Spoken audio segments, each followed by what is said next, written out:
E14, whoop whoop. This is the second to last unit of the semester. Whoop whoop. All right, I hope you're as excited as I am. Anyways, have out your organizers so that you can complete this as we go through each word. There we go. Word number 1 is alacrity. Alacrity. This word is a noun and it means a cheerful readiness, brisk and eager action. You guys have quite a few synonyms here and you have antonyms, but I think the best way to remember alacrity is to think back to elementary school or to think of a younger sibling or a cousin or something like that. When I was in elementary school, I remember being at assemblies and in class and the teacher asking for volunteers, and half the class would be nearly jumping out of their seat to be picked, and they just couldn't contain themselves. This is definitely something I don't see so much at the high school level, but if you've been a first grader, if you remember being a first grader, you can probably remember displays of alacrity. Word number 2 is alleviate. Alleviate is a verb and it means to relieve or to make more bearable. I'm hoping the word alleviate is a review word for you all. Okay, if you look at the synonyms, it means lessen, lighten, allay, mitigate, and assuage.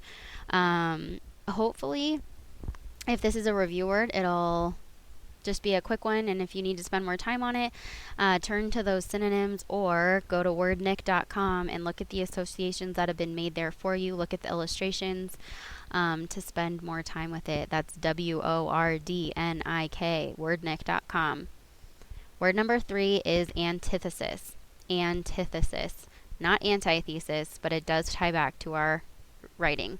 Okay, antithesis is a noun and it means the direct opposite, a sharp contrast. So the way I remember that is that when I write an essay, the thesis is the driving force in my paper. Everything has to come back to my thesis statement. Okay, if I lose my direction and I include an example that does not support my thesis, that statement is an antithesis. It goes in the direct opposite direction of my paper. It is a sharp contrast to what I wanted to do at the beginning. So hopefully that helps you remember it. Word number 4 is appall. Appall. Appall is a verb and it means to fill with dismay or horror. Appall, I think, should be a review word for you guys. If you look at the synonyms, shock, stun, stupefy, and horrify, hopefully there's a word there that will help you make a connection. You guys have antonyms here and they're all pretty easy words. Word number 5 is bellicose. Bellicose. Bellicose is an adjective and it means warlike in manner or temperament, and it also means quarrelsome. As you look at your synonyms and antonyms, pay careful attention to those synonyms. You have seen those words before. They are old freshman year words. They are old 10th grade vocab words. Belligerent was one of your words that you had earlier this year. And bellicose ties right back to beset, which you saw last unit. Okay, word number 6 is disparage. Sometimes people say disparage. You can say it however you want, disparage or disparage, and it is a verb, however you say it, and it means to belittle, to speak slightingly of, or to undervalue.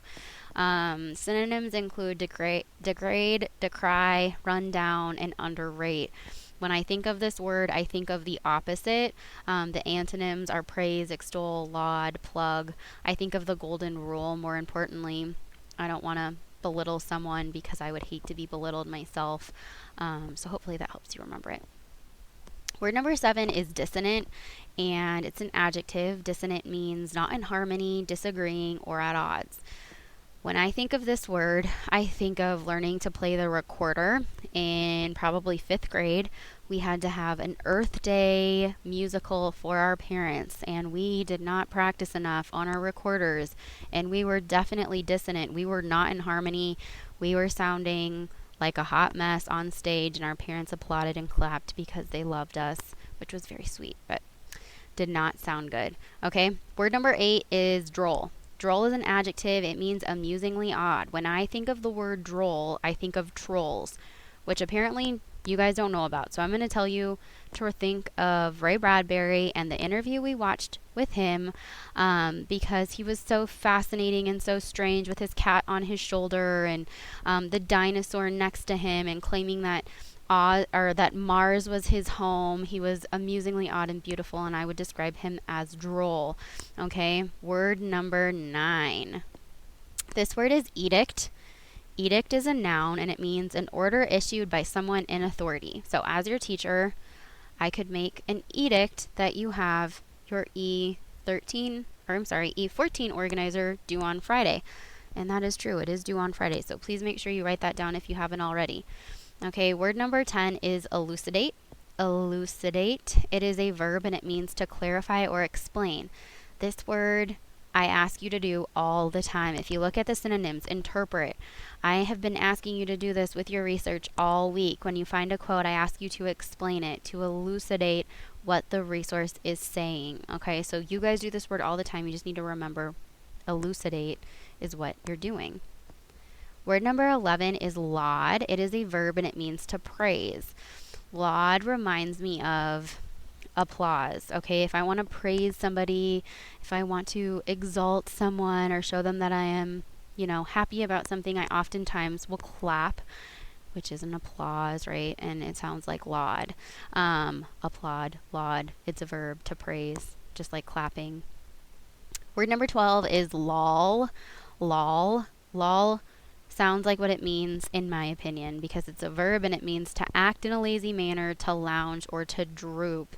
The way that it comes off the tongue is kind of like lazy and droopy. Loll. Word number 13 is loquacious. Loquacious is an adjective and it means talkative, wordy, or fond of talking. This is kind of like what we did with bell work earlier this week. I asked you guys to take on the tone of a tabloid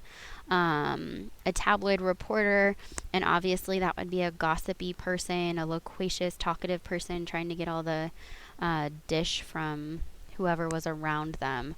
Okay, that's loquacious. Word number 14 is magnanimous. Magnanimous. Magnanimous is an adjective and it means generous and forgiving and above small meanness.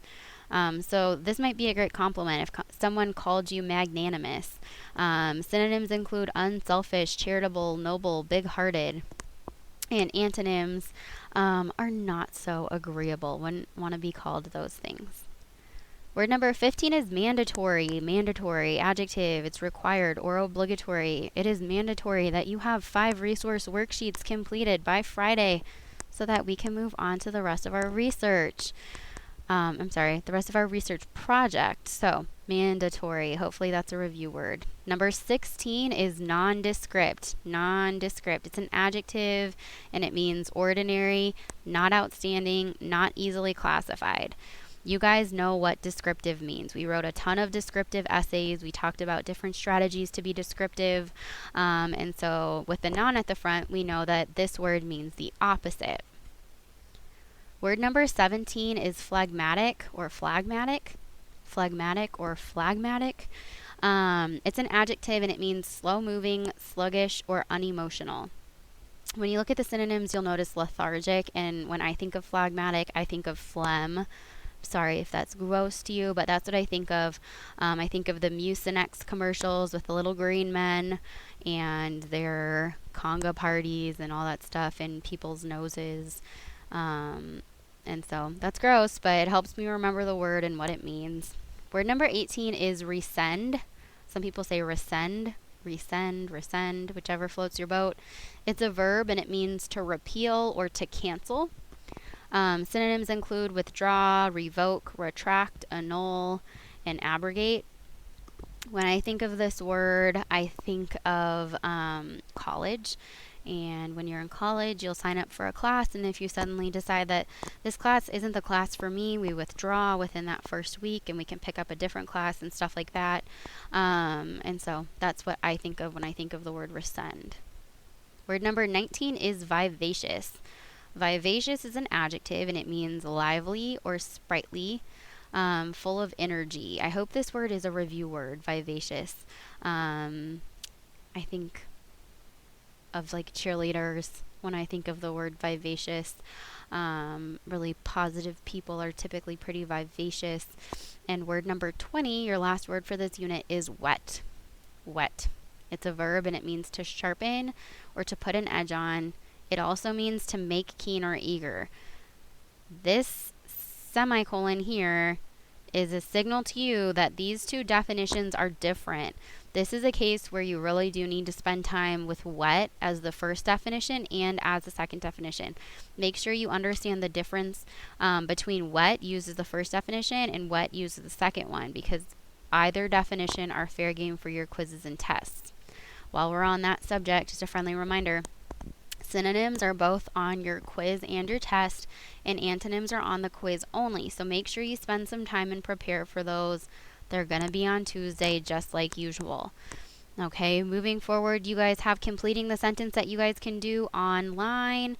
You also have synonyms if you would choose to complete those assignments and want the answers. I have them obviously for you. Otherwise, happy studies, and make sure you have that organizer ready to go for Friday.